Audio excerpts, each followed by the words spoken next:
प्रणाम देवी और सज्जनों। आज महाशिवरात्रि है। भक्तजन आज महाशिवरात्रि का उपवास रखते हैं, रात भर जगते हैं।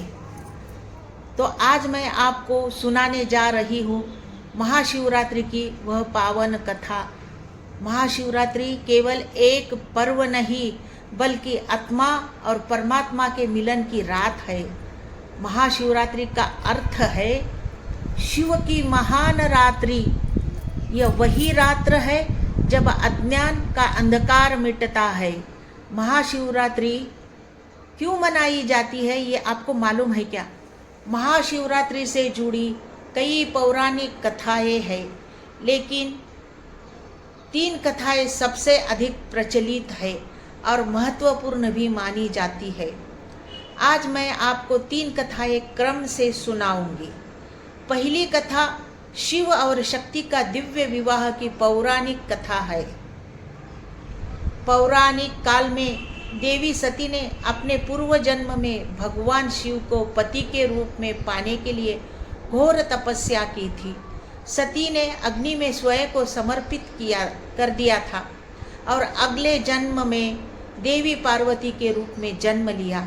देवी पार्वती ने हिमालय में कठोर तप किया। हजारों वर्षों तक उन्होंने कठोर तप किया। उनकी तपस्या से प्रसन्न होकर भगवान शिव ने उन्हें स्वीकार किया। फाल्गुन मास की कृष्ण पक्ष की चतुर्दशी को भगवान शिव और माता पार्वती का विवाह संपन्न हुआ। इसी कारण इस रात्रि को महाशिवरात्रि कहा जाता है। यह कथा हमें इससे क्या सीख मिलती है? इस कथा से हमें तो श्रद्धा और तप से ईश्वर की भी प्राप्ति हो सकती है। दूसरी कथा इस प्रकार है। समुद्र मंथन और नीलकंठ एक समय की बात है। देवता और असुर दोनों अमृत प्राप्त करना चाहते थे। इसके लिए समुद्र मंथन किया गया। मंथन से कई रत्न निकले, कामधेनु, कल्पवृक्ष, लक्ष्मी माता, लेकिन अंत में निकला हलाहल विष। यह विष इतना प्रबल था कि पूरी सृष्टि को नाश कर सकता था।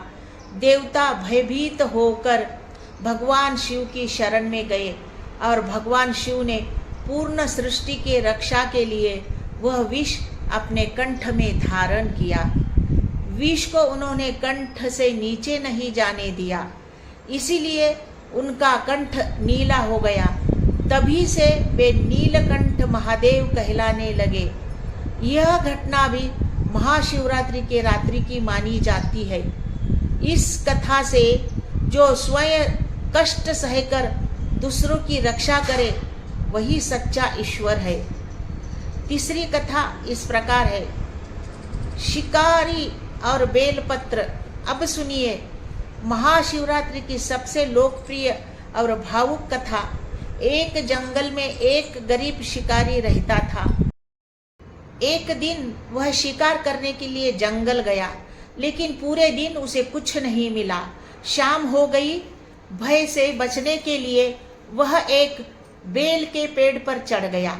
उस पेड़ के नीचे संयोग से शिवलिंग स्थापित था।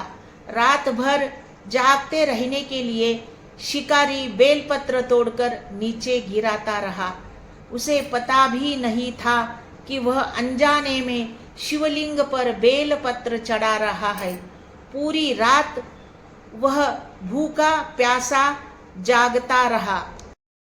अगली सुबह भगवान शिव प्रकट हुए और बोले, तुमने अनजाने में ही महाशिवरात्रि का व्रत, जागरण और पूजन कर लिया है।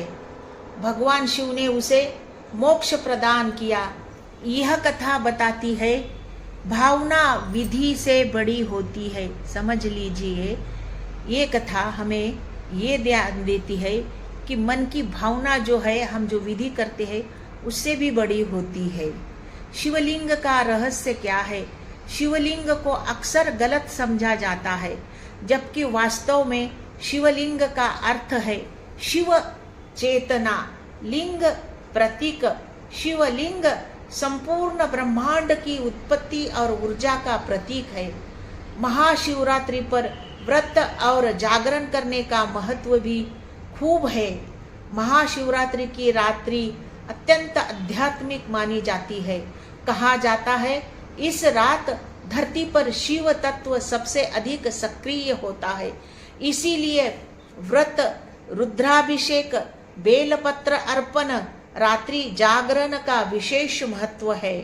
महाशिवरात्रि को हम ये संदेश दूसरों को देना चाहते हैं कि महाशिवरात्रि अहंकार को त्यागने को सिखाती है, सत्य और सरल जीवन जीने को प्रेरित करती है, ध्यान और भक्ति से आत्मा को शुद्ध और जागृत करती है।